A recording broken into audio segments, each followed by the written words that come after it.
Shalom, selamat pagi Bapak Ibu Saudara yang dikasihi Tuhan. Bagaimana kabarnya di pagi hari ini? Saya yakin dan percaya Bapak Ibu Saudara dengan keadaan yang sehat, dengan keadaan tubuh yang segar. Dan biarlah di pagi hari ini kita sama-sama memberikan syukur kita, memberikan puji-pujian yang terbaik bagi Tuhan kita. Terlebih dahulu mari kita akan sama-sama berdoa.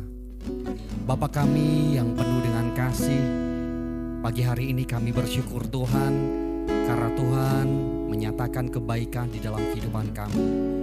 Tuhan Yesus, kami rindu di pagi hari ini Tuhan untuk memberikan puji-pujian. Terlebih kami boleh merenungkan firman Tuhan di pagi hari ini. Kami serahkan jalannya ibadah ini Tuhan ke dalam tangan Tuhan Yesus saja. Hanya di dalam nama Tuhan kami Yesus Kristus kami sudah berdoa dan mengucapkan syukur kami. Haleluya. Amin. Mari Bapak Saudara, kita siapkan hati kita mau mengagungkan nama Tuhan karena kita memiliki Bapa yang baik.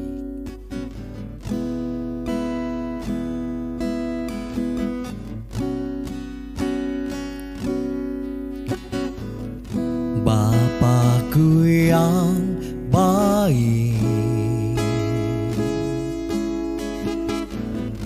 Kau sangat ku cinta, lebih dari segalanya di dalam hidupku. Bapakku yang baik,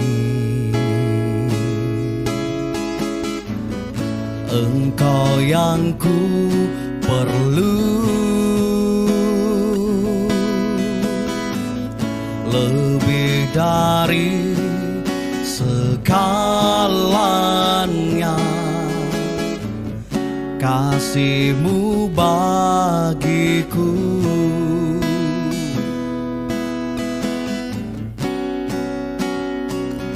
Tak pernah berakhir kasih setiamu, selalu nyata dalam hidupku. Tak pernah berhenti berharap padamu, Yesusku, Kau segalanya. Kita akan pujikan dari awalnya. Bapakku yang baik, Engkau yang ku perlu, lebih dari segalanya, kasih-Mu bagiku.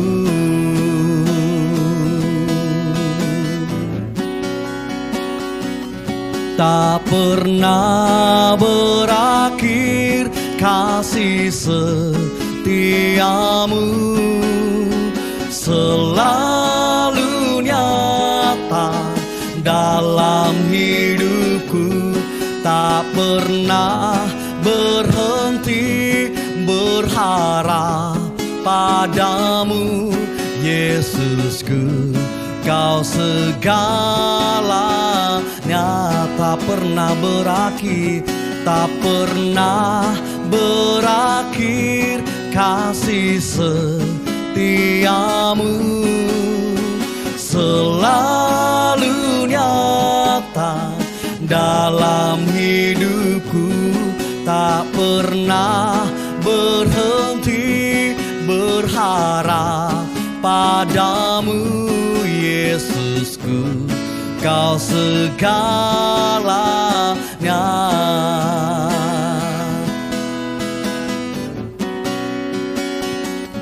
Tak pernah berakhir kasih setiamu, selalu nyata dalam hidup.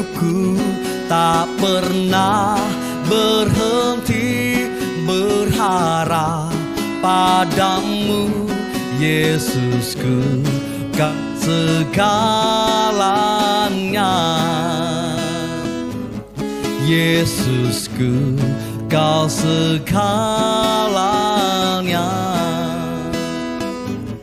Yesusku, kau segalanya.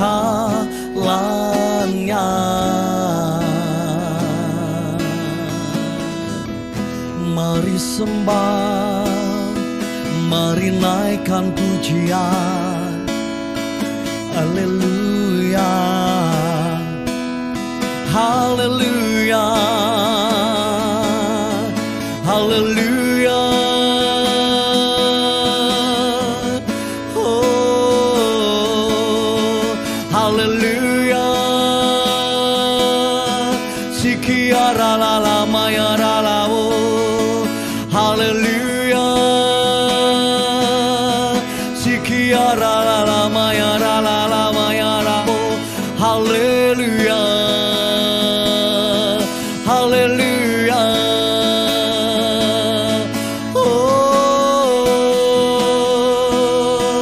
haleluya. Haleluya. Oh, kami bersyukur, kami muliakan hanya nama-Mu Tuhan selamanya. Haleluya, haleluya.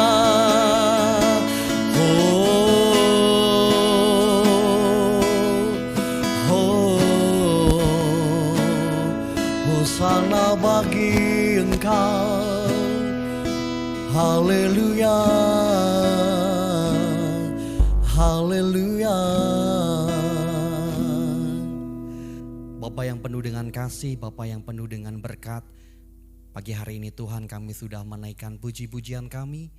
Bila setiap puji-pujian kami boleh menyukakan hatinya Tuhan. Dan sebentar Tuhan kami rindu untuk mendengarkan firman-Mu. Berbicara atas kami semuanya, kami siap untuk mendengarkan firman-Mu. Hanya di dalam nama Tuhan kami Yesus Kristus, kami sudah berdoa dan mengucapkan syukur kami. Haleluya, amin. Shalom, selamat pagi saudara, salam sejahtera, salam sehat selalu bagi kita semua. Kembali kita di program Selamat Pagi Bapak. Kita telah banyak belajar di program-program Selamat Pagi sebelumnya yang bertemakan Yesus adalah hikmat. Pagi ini kita akan merenungkan dan belajar tentunya bagaimana kita memperoleh hikmat, dan tentunya hikmat dari Allah. Kita akan membaca terlebih dahulu firman Tuhan yang dibagikan untuk saudara dan saya dari kitab 1 Korintus 1 ayat 24. Tetapi untuk mereka yang dipanggil, baik orang Yahudi maupun orang bukan Yahudi, Kristus adalah kekuatan Allah dan hikmat Allah. Saudara, memang sebagian orang di dunia ini sering mengolok-olokkan Yesus dan kekristenan, khususnya tentang kedatangan Yesus sebagai anak manusia yang menebus dosa dunia. Mereka yang mengedepankan akal dan pengetahuannya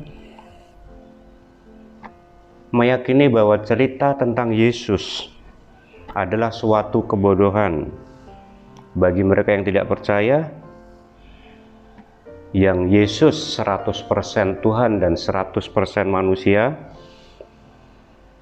adalah sesuatu hal yang sangat mustahil dan mereka anggap tidak mungkin.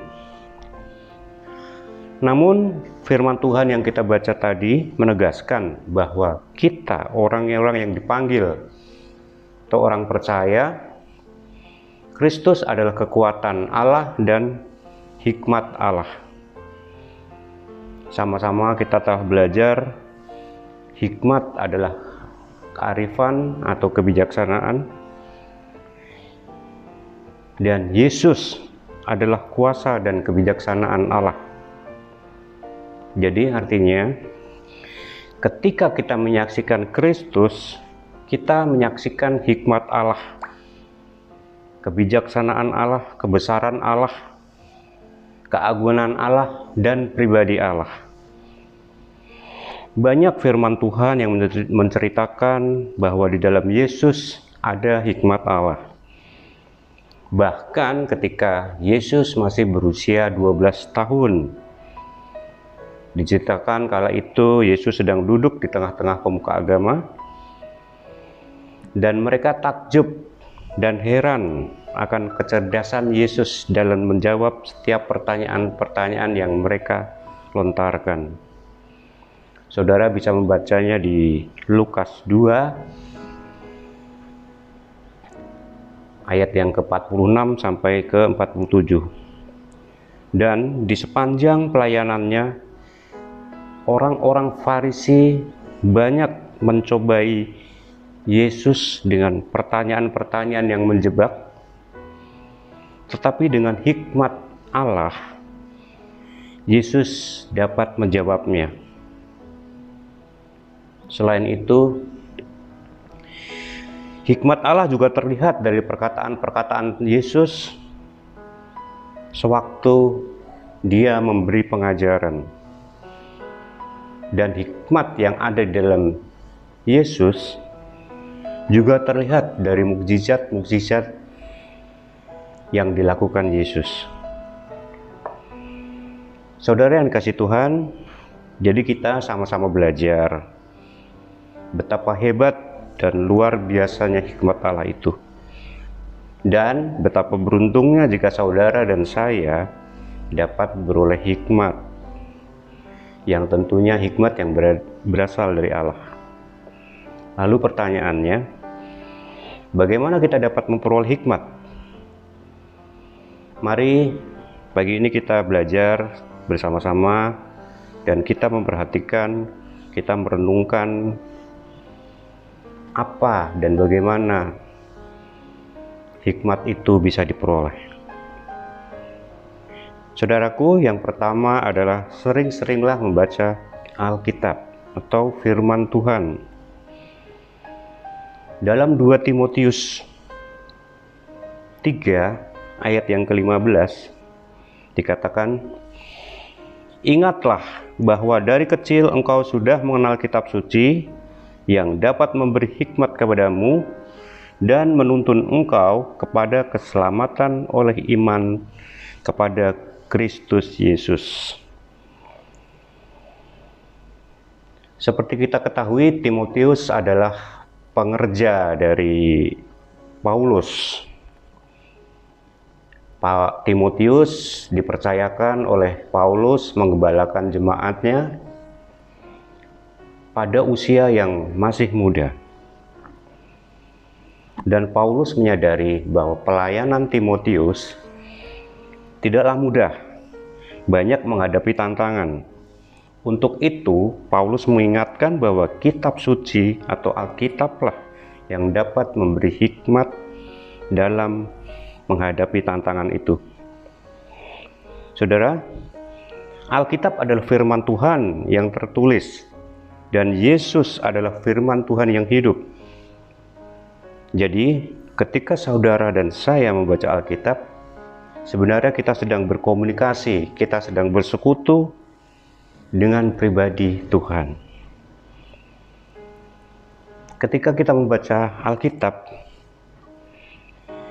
kita akan menerima berkat-berkat ilahi, baik itu iman, sukacita, lahir baru, damai sejahtera, dan masih ada berkat-berkat yang lain yang pasti kita peroleh. Dan tentunya salah satu berkat itu adalah hikmat. Inilah pentingnya kita selalu untuk membaca Alkitab. Saya mengajak saudara sekalian untuk dapat menyediakan waktu, mendisiplinkan diri untuk rutin membaca Alkitab setiap hari, Mungkin satu perikop saja, atau satu pasal, atau menurut kemampuan saudara. Dan saya yakin itu akan selalu menambah hikmat Tuhan di dalam diri saudara dan saya. Lalu yang kedua, bagaimana kita dapat memperoleh hikmat Tuhan? Yaitu takut akan Tuhan. Di Amsal 1 ayat yang ke-7, takut akan Tuhan adalah permulaan pengetahuan, tetapi orang bodoh menghina hikmat dan didikan. Begitu firman Tuhan yang dikatakan di Amsal tadi. Untuk mendapatkan hikmat, kita tidak cukup hanya membaca Alkitab, tetapi kita juga harus takut akan Tuhan. Hikmat dan takut akan Tuhan adalah suatu paket yang tidak terpisahkan.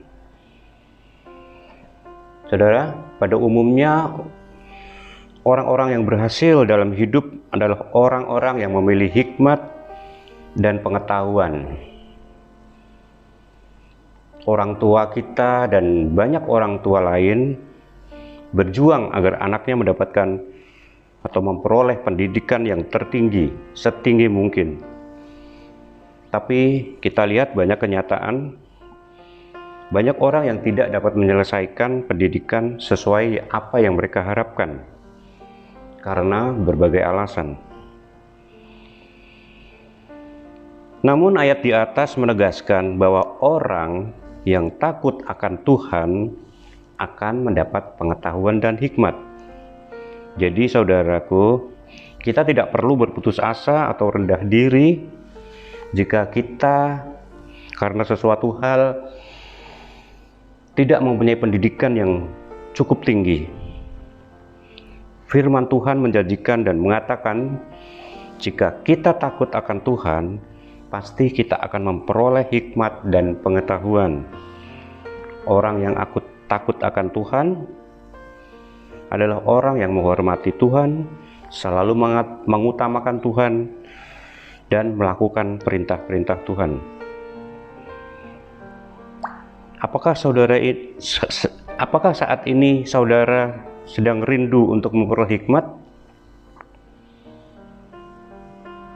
Mari kita renungkan. Apakah kita memiliki sikap takut akan Tuhan? Sudahkah kita mengenal sungguh-sungguh siapakah Tuhan? Jika kita belum, maukah kita mengambil komitmen untuk benar-benar mengenalnya? Mari kita renungkan. Dan yang ketiga, bagaimana kita dapat memperoleh hikmat dari Allah? Yaitu dengan memohon di dalam doa tentunya. Hikmat akan diberikan kepada orang yang memohon, orang yang sering berdoa. Ini bisa kita lihat pada Raja Salomo yang adalah raja seorang Israel yang menggantikan Daud ayahnya. Dan seorang raja tentunya memerlukan hikmat dalam mengendalikan, dalam mengatur pemerintahannya.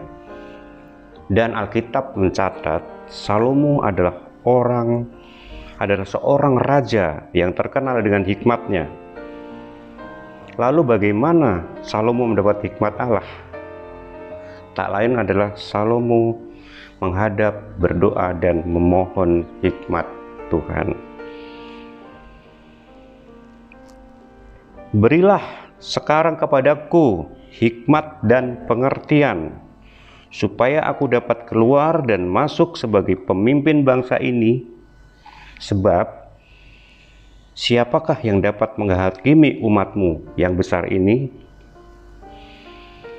Inilah permohonan Salomo yang bisa saudara baca di kitab 2 Tawarik 1 ayat yang ke-10. Dan jika saudara baca di ayat-ayat selanjutnya, Allah memberikan hikmat dan pengertian yang besar kepada Salomo. Bahkan kemudian Salomo dapat melebihi semua raja-raja di muka bumi ini dalam hal kekayaan dan hikmat. Pertanyaannya lagi, apakah kita sudah mengenal dari Salomo? Apakah kita sudah mohon hikmat kepada Tuhan? Saudaraku, Dia Allah yang Maha Tahu, mengetahui apa yang kita butuhkan. Bahkan tanpa mengatakannya pun, Dia sudah memberinya. Namun Dia juga ingin kita memohon dan mendoakan apa yang kita harapkan. Jika saudara menginginkan hikmat, saudara harus selalu berdoa untuk memohonnya dari Tuhan. Jika saudara sudah berdoa untuk berkat jasmani, yang contohnya kita memohon agar Tuhan memberkati secara ekonomi, dari sakit penyakit, terhindar dari mara bahaya, berhasil dalam usaha, dan lain sebagainya. Kini mari kita biasakan juga untuk selalu memohon berkat-berkat rohani. Mohon berkat pertumbuhan iman, dipenuhi Roh Kudus, dan salah satu berkat rohani yang jangan kita lupakan adalah memohon hikmat dari Tuhan.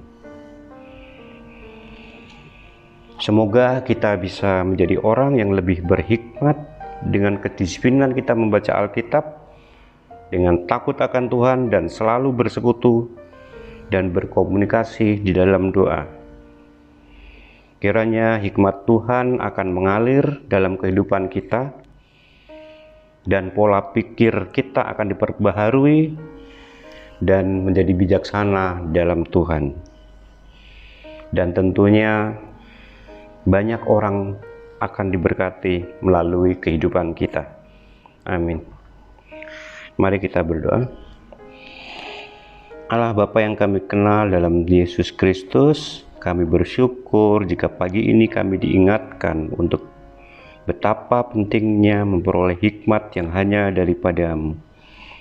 Mampukan kami Bapa untuk dapat melakukan semua perbuatan-perbuatan untuk senantiasa mendapatkan hikmat-Mu.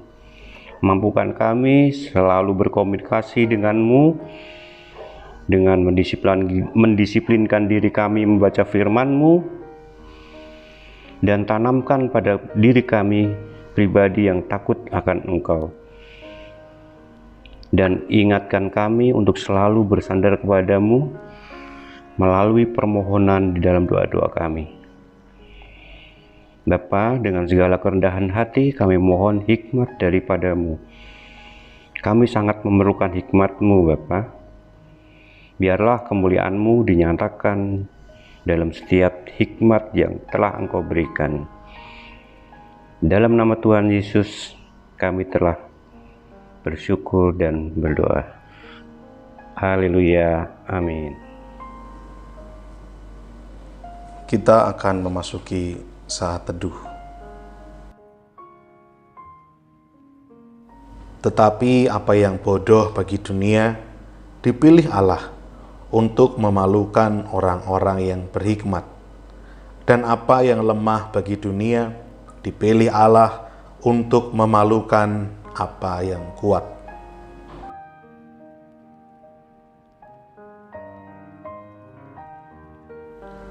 Dan apa yang tidak terpandang dan yang hina bagi dunia dipilih Allah, bahkan apa yang tidak berarti dipilih Allah untuk meniadakan apa yang berarti.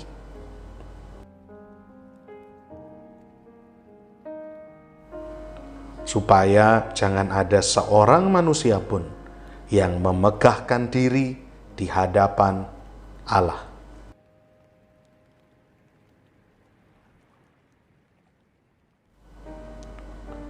tetapi oleh Dia kamu berada dalam Kristus Yesus, yang oleh Allah telah menjadi hikmat bagi kita. Ia membenarkan dan menguduskan dan menebus kita.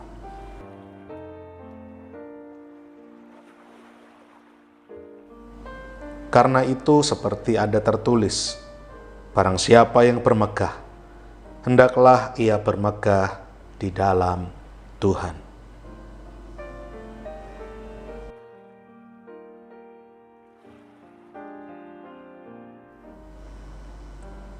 Kita akan berdoa untuk beberapa pokok doa. Bapak, Ibu, Saudara, silahkan berdoa, mendoakan pokok-pokok doa yang tercantum di layar.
Bapa kami yang di sorga, dikuduskanlah namamu, datanglah kerajaanmu, jadilah kehendakmu di bumi seperti di sorga. Berikanlah kami pada hari ini makanan kami yang secukupnya, dan ampunilah kami akan kesalahan kami, seperti kami juga mengampuni orang yang bersalah kepada kami. Dan janganlah membawa kami ke dalam pencobaan, tetapi lepaskanlah kami daripada yang jahat.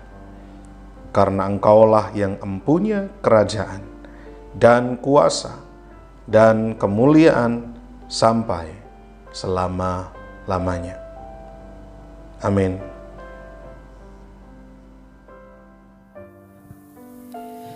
Puji nama Tuhan, pagi hari ini kita sudah memuji, mengagungkan nama Tuhan. Terlebih kita boleh diberkati melalui pendengaran firman Tuhan di pagi hari ini. Kini tiba saatnya saya akan menyampaikan info sepekan MCC. Hari Senin pukul 5 sore ada latihan tamborin. Di hari Kamis ada latihan musik dan pujian pukul 6:30 malam.